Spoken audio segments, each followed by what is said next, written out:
तुम लौट कर आ गए? ओह, मुझे अकेला छोड़कर जाने का मन नहीं हुआ। हाँ, एक्चुअली तुम मेरी बात ठीक से समझे नहीं। मैं उसे सच में प्यार करती थी, पर वो साफ दिल का नहीं था। क्या समझती हो मुझे? पागल लगता हूँ मैं? सच्चाई जानता हूँ मैं। यहाँ के एम्बेसडर की बेटी हो। फिर से जानू जानू किया ना तो गला दबा दूंगा। तंग आ गया हूँ मैं। बड़ी जल्दी तंग आ गए? तुम खुद तो 2 दिन फैक्ट्री में रह नहीं पाए, और इधर मैं पिछले 10 साल से एक ही पिंजरे में बंद हूँ। जहाँ देखो सिक्योरिटी। मेरे फ्रेंड्स मुझे छोड़कर चले गए, टॉर्चर से गुजरी हूँ मैं।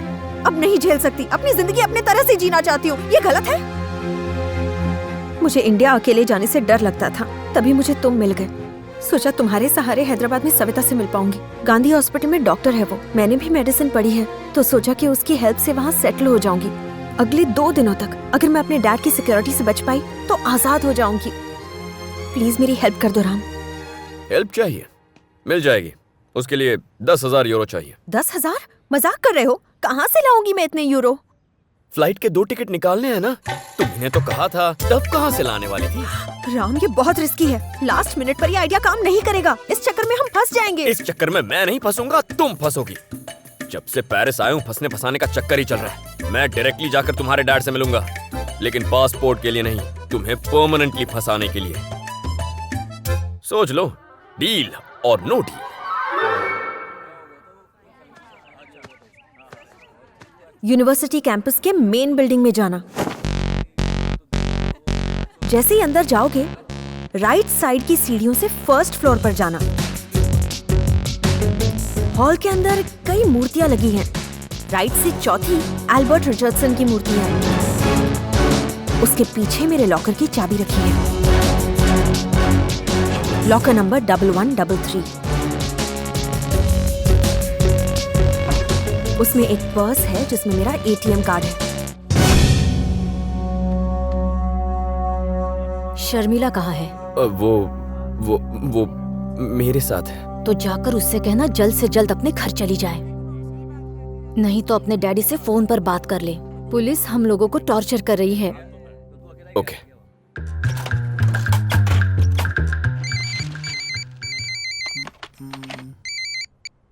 Daddy, daddy, daddy. अबे बोलिश, सब ठीक तो है ना? मेरी जिंदगी की तो वाट लग गई डैडी। आप सबको बुला लीजिए ताकि सब मेरी वाट पर मजा ले सके। सबको बुलाता हूँ बेटा, रुको। रमैया, रमेश, सुकन्या, गोपी, बधा अभी जाओ जल्दी। सब लोग आ गए ना? हाँ। तो स्पीकर ऑन कीजिए ना। ओके ओके, कर दिया। बताओ, अपने आंसू की नदियाँ बहाओ, इतनी तेज बहाओ कि बाढ़ आ जाए, क्योंकि इस फोन के बाद तुम्हारी जेब में अकाल पड़ने वाला है। माफ कीजिए डैड, लाइफ की कीमत अब समझ में आ रही है। आप यही सुनना चाहते थे ना मिस्टर डैड? अब सुन, तू अगर सयाना है तो मैं 1.5 सयाना हूँ। आकर तेरी पुंगी बजाऊंगा। पप्पा साथे આવી રીતે વાત करे छे? ये कौन है वे? ओ, वाइन की बोतल में देसी दारू डालकर पीने वाला कंजूस राघव बेवड़ा। राम, ये कैसी बातें कर रहा है? बुआ,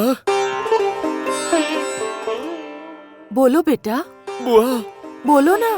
बुआ, ए बोल ना। बुआ, तुम भी दुश्मनों की गैंग में मिल गई और मुझे गच्चा दे दिया। अगर मेरी माँ होती तो ऐसा करती क्या? देख, ऐसे रोने से कुछ नहीं होने वाला। बस तू थोड़े दिन और सब्र कर ले बेटा, फिर तेरे डैडी तुझे बुला लेंगे। बुआ, तुम भी बेवकूफ बनाती हो। आपके भाई कृष्णदेव अमृतलाल पटेल ने मेरी पूरी वाट लगा कर रखी है। अबे मारी सटकी गई छे। कृष्णदेव अमृतलाल पटेल अबे तारी खैर नहीं। अब ये बिल्ला एक खूंखार शेर बन चुका है। आने तो हूँ। मैं आकर सबको काटूंगा।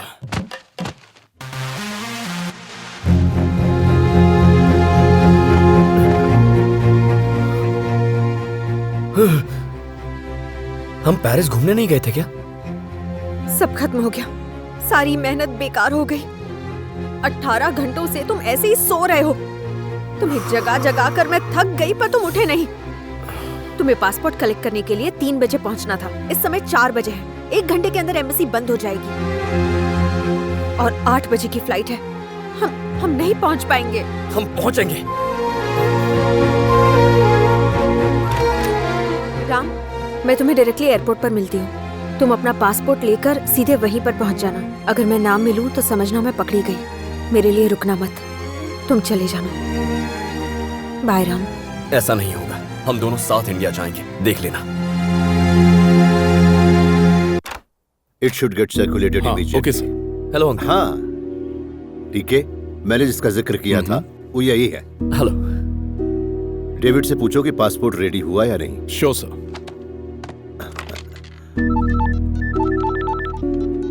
Hello Subbu. David come in. What? Are you sure? Damn it. क्या हुआ सर? शर्मिला के अकाउंट से पैसे निकले, मतलब वो यहीं पर है, पर तुम्हें नहीं मिल रही। सर मैं बात करता हूँ। Hello, DK here. जिस एटीएम से विड्रॉ हुआ उसके सिक्योरिटी कैमरा का रिकॉर्ड निकालो और वीडियो फुटेज एम्बेसी के ईमेल पर भेजो immediately.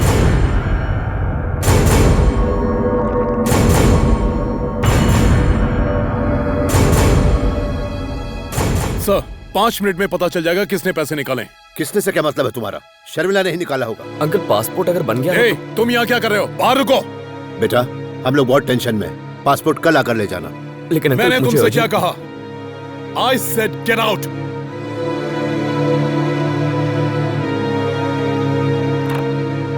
Excuse me, sir. Here, your passport is ready. Oh, that's good. Okay, you can go. Thanks sir.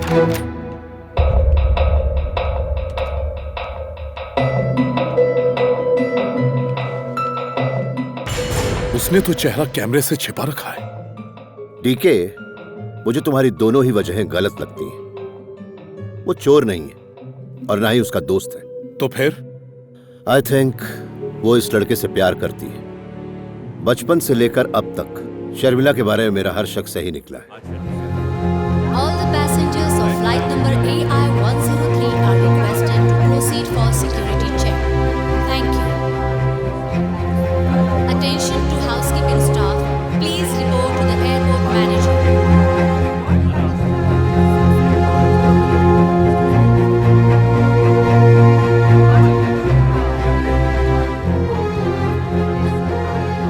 अगर मैं ना मिलूं तो समझना मैं पकड़ी गई। मेरे लिए रुकना मत, तुम चले जाना।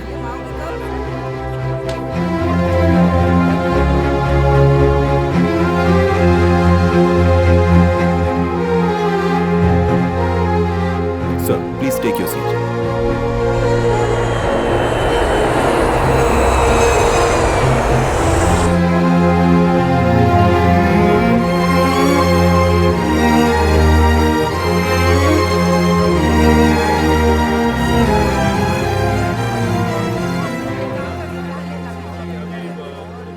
Attention please. Passengers traveling to South Africa are requested to proceed for security check. Ram, हे, ध्यान से सुनो। डायरेक्टली गांधी हॉस्पिटल पहुंचो। डॉक्टर सविता, भूलना मत। हाँ, हे, शर्मिला।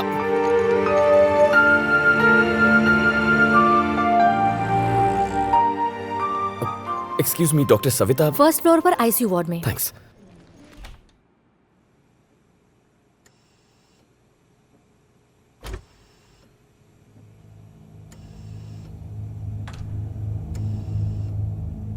यस, आपको किससे मिलना है? डॉक्टर सविता। हाँ मैं ही हूँ, बोलिए। हेलो, मैं शर्मिला का दोस्त हूँ। शर्मिला? कौन शर्मिला? अरे वही शर्मिला जो पेरिस में रहती है, मेडिकल स्टूडेंट है आपकी दोस्त। सॉरी, यहाँ कोई शर्मिला नहीं है, आपको गलतफहमी हुई है। वैसे आईसीयू में आना मना है, आप बाहर जाके बैठिए। डॉक्टर सविता आप ही है ना? हाँ मैं ही हूँ। तभी तो शर्मिला ने मुझे बताया था कि आप यहाँ मुझे।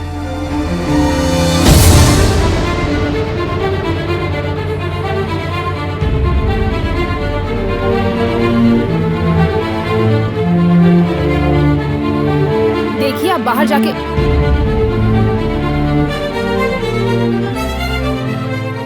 शर्मिला को क्या हुआ है डॉक्टर? क्या इसका नाम शर्मिला है? आप इसे जानते हैं? बस आधे घंटे पहले मैं इसे एयरपोर्ट पर मिला था। इसे क्या हुआ है? एक्सीडेंट केस है, 1 हफ्ते पहले इसे एडमिट किया था, तब से ये कोमा में है। परेशानी ये है कि इसके बारे में हमें कुछ नहीं पता। एडमिट की 1 हफ्ता हो गया? तुम यही रुको, मैं इस बारे में अपने सीनियर से बात करती हूँ। सर, पिछले हफ्ते हमने जिस लड़की को एडमिट किया था उससे मिलने कोई आया है?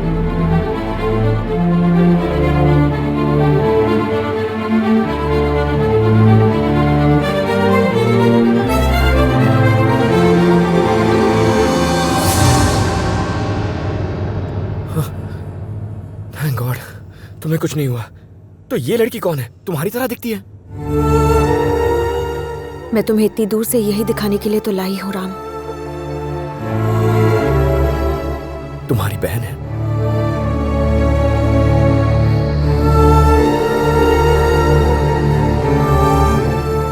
इसकी क्या कहानी है? मैं भी तुम्हारी ही तरह जिंदगी को एंजॉय करना चाहती थी, लेकिन मेरे डैड की पोजीशन की वजह से मुझे टाइट सिक्योरिटी में रहना पड़ता था। उनके इसी स्टेटस की वजह से मेरी आजादी मुझसे छीन ली गई। 2 हफ्ते पहले डैड किसी कॉन्फ्रेंस के लिए अमेरिका गए। मैंने इस मौके का फायदा उठाया और माधव अंकल की मदद से सिक्योरिटी को चकमा देकर मैं अपने दोस्तों के साथ घूमने के लिए निकल पड़ी।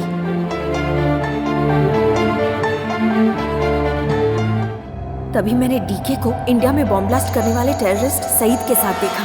डीके ने मुझे वहां देख लिया था और उसने मुझे मारने के लिए मेरा पीछा करना शुरू किया।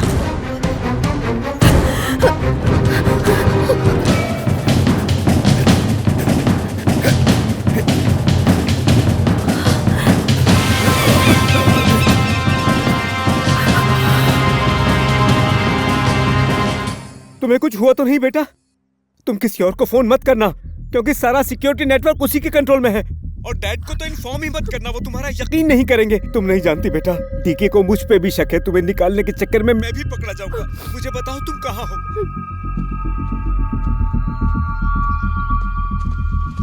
माधव अंकल, अच्छा हुआ आप आ गए। उन दरिंदों ने देखा तो नहीं? नहीं, उन्होंने मुझे नहीं देखा। शुक्र है, आ जाओ।